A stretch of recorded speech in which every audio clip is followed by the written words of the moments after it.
Alors Anissa Haddadi nous le disait juste avant votre journal, Christophe, Noël sera d'une grande douceur cette année sur toute la France avec des pointes au-delà de 20 degrés.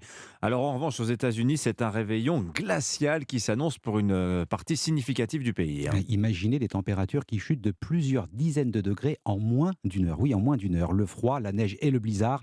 État d'urgence décrété dans plusieurs États. Ce n'est pas un film de science-fiction. Le président Biden lui-même a sonné l'alarme à vive Afrique. Vous êtes la correspondante d'Europe 1 aux États-Unis. Oui, c'est un froid glacial venu directement de l'Arctique qui s'est abattu sur une grande partie des États-Unis, principalement au centre, du nord au sud.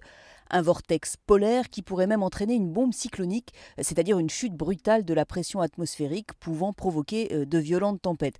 Alors les records de froid ont été battus dans plusieurs États. Dans le Wyoming, la température est passée de 6 à -16 en à peine une demi-heure.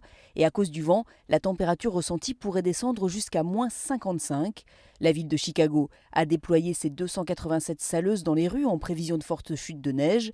Des conditions extrêmement dangereuses. Le président Joe Biden a d'ailleurs adressé un message d'alerte aux Américains.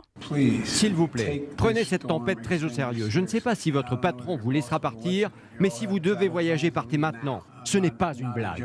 Partir dès que possible, car la situation devrait encore empirer aujourd'hui. Le moment est particulièrement délicat en ce week-end de Noël, toujours très chargé dans les transports.